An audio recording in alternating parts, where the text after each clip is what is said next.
Hi, my name is Ahmed. I come from the glorious country of Iraq, and I'm a born Muslim. My problem is that I practiced Islam when I was. Brother, first we request questions from the non-Muslims.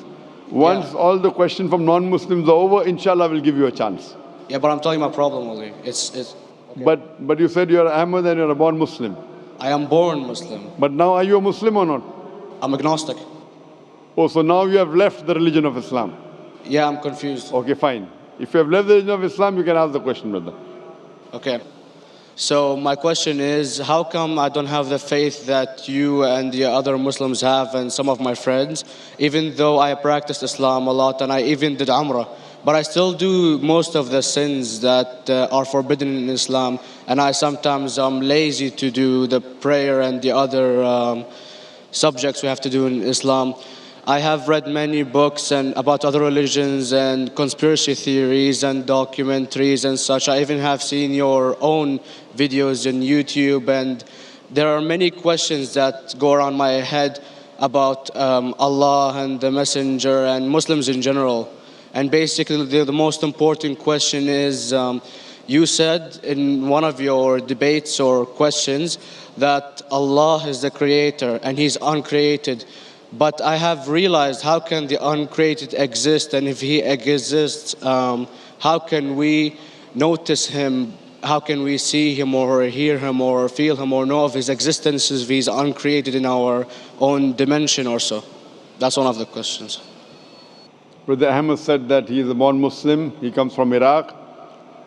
He read the Quran, he read the books, but he commits many sins. He believes maybe sometimes he's agnostic and he's lazy for praying.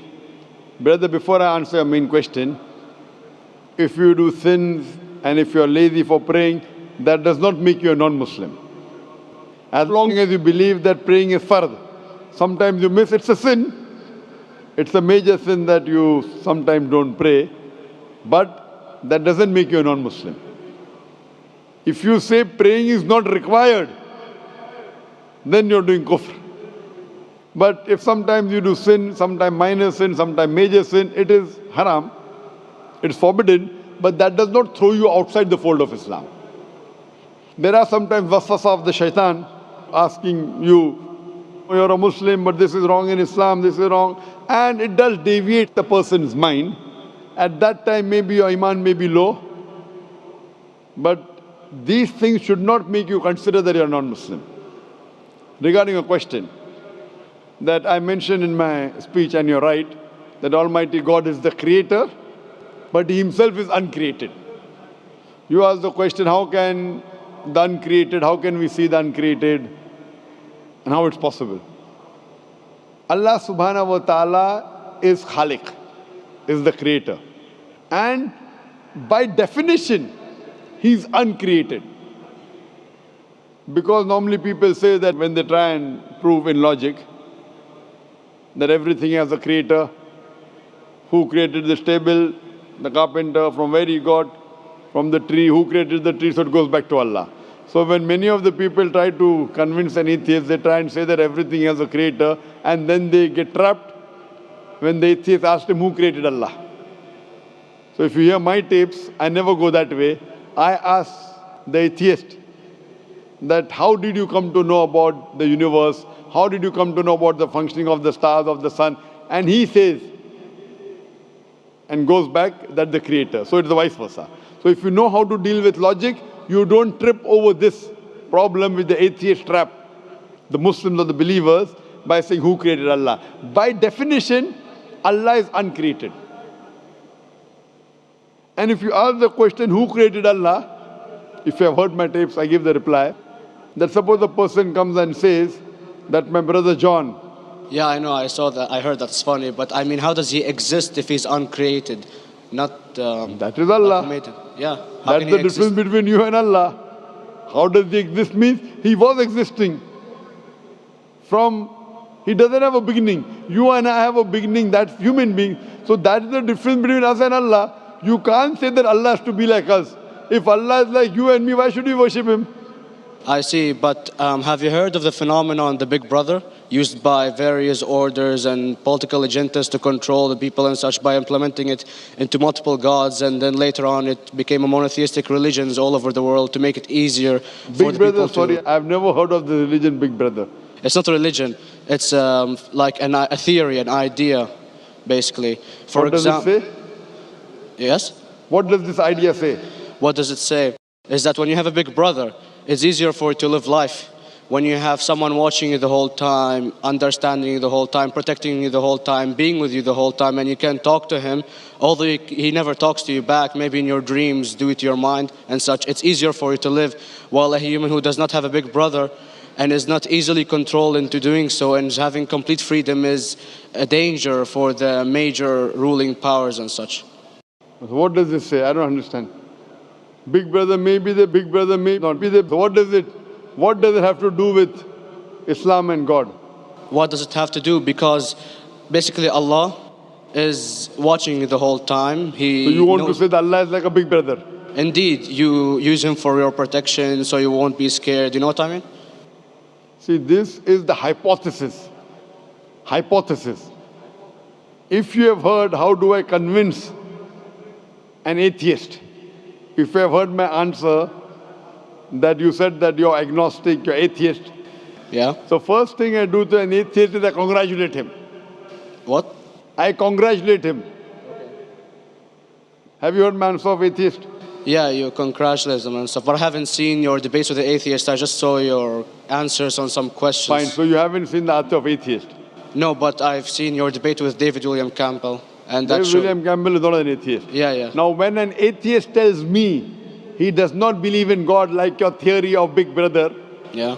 And if you believe in that theory, I will ask you, first thing I do to the atheist, I congratulate him. You know why? Yeah, because they think and they don't follow what their parent does and such stuff like that. No. I congratulate him because he is not doing blind belief. The other people are doing blind belief. He is a Christian because father is a Christian. He is a Hindu because father is a Hindu. Most of the Muslims are Muslim because father is a Muslim. He is thinking. He says there is no God. He has said the first part of the Islamic Shahada, La ilaha. The reason I congratulate him is because he has said the first part of the Islamic Shahada, Islamic Creed, La ilaha. The only thing I have to do is illallah, which I shall do inshallah. So if you have heard my answer, an atheist becomes an atheist because he believes in science, he believes in logic. Or I ask him that if an equipment is bought in front of him, which no one in the world has ever seen, and if the question is asked, that who will be the first person who will be able to tell you the mechanism of this new equipment? What is the answer? Of course, he's going to tell you the producer or the maker of this equipment. Creator, producer, maker. So when we ask him questions that how did this universe come to existence, he will talk about the Big Bang. This what we're going to talk is already mentioned in the Quran 1400 years ago in Surah Anbiya chapter number 21 verse number 30. Avalam yaral lazina kafaru anna samawati wal arda kanat ratkum fataknahuma. Do not the unbelievers see that the heavens and the earth were joined together and we clove them asunder. This what you came to know 50 years back is mentioned in the Quran 1400 years ago. Who could have mentioned that?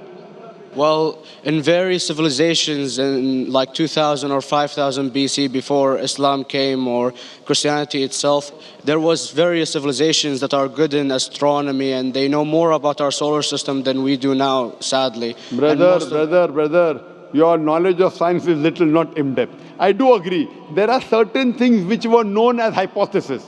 For example, we came to know, we were proved that the earth was spherical in 1577. I know that in 6th century BC, there were Pythagoras who believed that the earth was spherical. But the same Pythagoras who believed the earth was spherical also believed that the earth was the center of the universe, which is wrong. You show me one civilization which believes 100% what the Quran has mentioned. I challenge you.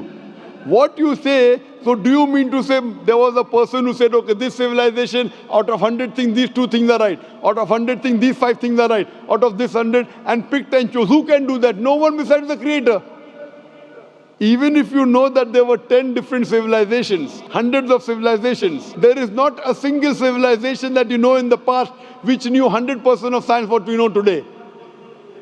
So where is your logic? Where is your theory? I do know that certain things were hypotheses, which were proved later on. But there is not a single civilization which knows everything what is mentioned in the Quran. So the answer goes back to the original question, who could have collected this in the Quran? Someone 1400 years back, could he do and say, okay, out of these 100 things, these 3 are right, out of these 100 things, these 2 are right, out of this, it's not possible. Mathematically, it's not possible. Well, you never gave the idea of extraterrestrials or so. I mean, knowledge is power. And Brother, I'm asking you a simple question. We are not come here to have a debate. yeah. I'm asking you a question. Point out a single civilization. You're asking something else. Yeah, We are alright. not here to discuss. You can come in the room and discuss. You ask a question, I'm giving you the answer. You gave about old civilization. I told you you're right. But out of 100 things, 98 they were wrong. So I'm asking you, who could have mentioned this in the Quran? You're talking something else now. Yeah, well, I'm asking a simple question, 2 plus 2 equal how much? You are saying, I'm telling you 3 multiplied by 3 is how much? I'm asking a name, you're telling that where do you live? you know, I'm asking a simple question, name me a single civilization which has everything what was mentioned in the Quran. Do you know of any or not? Yes or no? well, not everything, of course. Even not 10%. Why? Babylon knows of most of the planets and such. Planet is not the only thing mentioned in the Quran. There are 1,000 things mentioned in the Quran. To say what 1,000 things are mentioned in the Quran, 10% would be equal to 100 things. Did Babylonian civilization knew about 100 things mentioned in the Quran? No, because they You don't have the cannot. They accurate knew data. 5 or 6 things. In percentage wise, very small. So Of course. who can be the author of the Quran besides the creator to know what is right, what is wrong? Today science has established the hypothesis mentioned by Babylonian so many centuries back is today proven. So these were hypotheses in the past, which out of them many have been rejected, some have been accepted. So to collect all which is 100% correct has to be from the creator and no one else. Hope that answers the question.